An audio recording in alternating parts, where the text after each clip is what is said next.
మాగంటి గోపీనాథ్ రాజకీయ ప్రస్థానం ఎలా ప్రారంభమైంది? ఆయన అభివృద్ధి కార్యక్రమాలు ఏ విధంగా చేశారు? ఆయన ఎక్కడి నుంచి వచ్చారు? అనేది ఒక్కసారి చూద్దాం. మాగంటి గోపీనాథ్ 1983లో తెలుగుదేశం పార్టీతో మాజీ ముఖ్యమంత్రి నందమూరి తారక రామారావు అభిమానిగా తన రాజకీయ ప్రయాణాన్ని ప్రారంభించారు. 1985 నుండి 1992 వరకు ఆయన తెలుగుదేశం పార్టీ యువజన విభాగం తెలుగు యువత అధ్యక్షుడిగా కొనసాగారు. 1987 నుంచి 1989 వరకు హైదరాబాద్ అర్బన్ డెవలప్మెంట్ అథారిటీ డైరెక్టర్గా కూడా పనిచేశారు. ఆ తరువాత ఆయన 1989 నుండి 1993 వరకు జిల్లా వినియోగదారుల ఫోరం సభ్యుడిగా ఉన్నారు. 2018లో ఆయన ప్రజా అంచనాల కమిటీ సభ్యుడిగా కూడా పనిచేశారు. ఆయన 2014లో తొలిసారిగా ఎమ్మెల్యేగా ఎన్నికయ్యారు. తెలుగుదేశం పార్టీకి ప్రాతినిధ్యం వహిస్తూ 2014 ఆంధ్రప్రదేశ్ శాసనసభ ఎన్నికల్లో జూబ్లీ హిల్స్ అసెంబ్లీ నియోజకవర్గం నుంచి ఆయన గెలుపొందారు.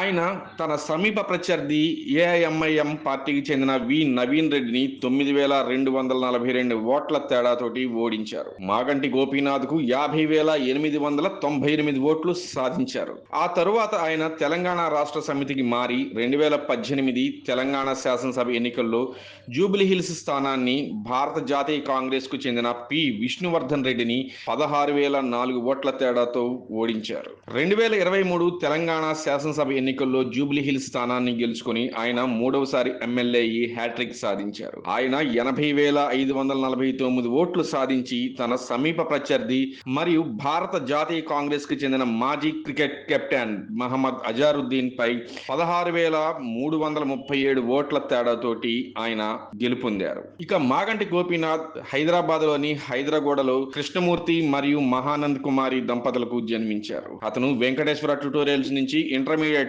ఉత్తీర్ణులయ్యి ఆ తరువాత ఉస్మానియా విశ్వవిద్యాలయంలో అనుబంధంగా ఉన్న కళాశాల నుంచి గ్రాడ్యుయేషన్ పూర్తి చేసుకున్నారు. అయితే మాగంటి గోపీనాథ్ 2 జూన్ 1963లో జన్మించారు. తెలంగాణ రాష్ట్రానికి చెందిన భారతీయ రాజకీయ నాయకుడు ఆయన. హైదరాబాద్ జిల్లాలోని జూబ్లీ హిల్స్ అసెంబ్లీ నియోజకవర్గం నుంచి హ్యాట్రిక్ సాధించిన ఎమ్మెల్యేగా ఆయన మంచి గుర్తింపు పొందారు. అంతేకాకుండా ఎంతో విలాసవంతమైన జూబ్లీ హిల్స్ లో ఆయన అనేక శంకుస్థాపనలు, అలాగే అనేక మరమ్మతులు, అలాగే అనేక మంచి మంచి కార్యక్రమాలు చేసి ఆయన మంచి పేరును సాధించారు. అయితే ఆయన ఈరోజు తుది శ్వాస విడవటం చాలా బాధాకరం.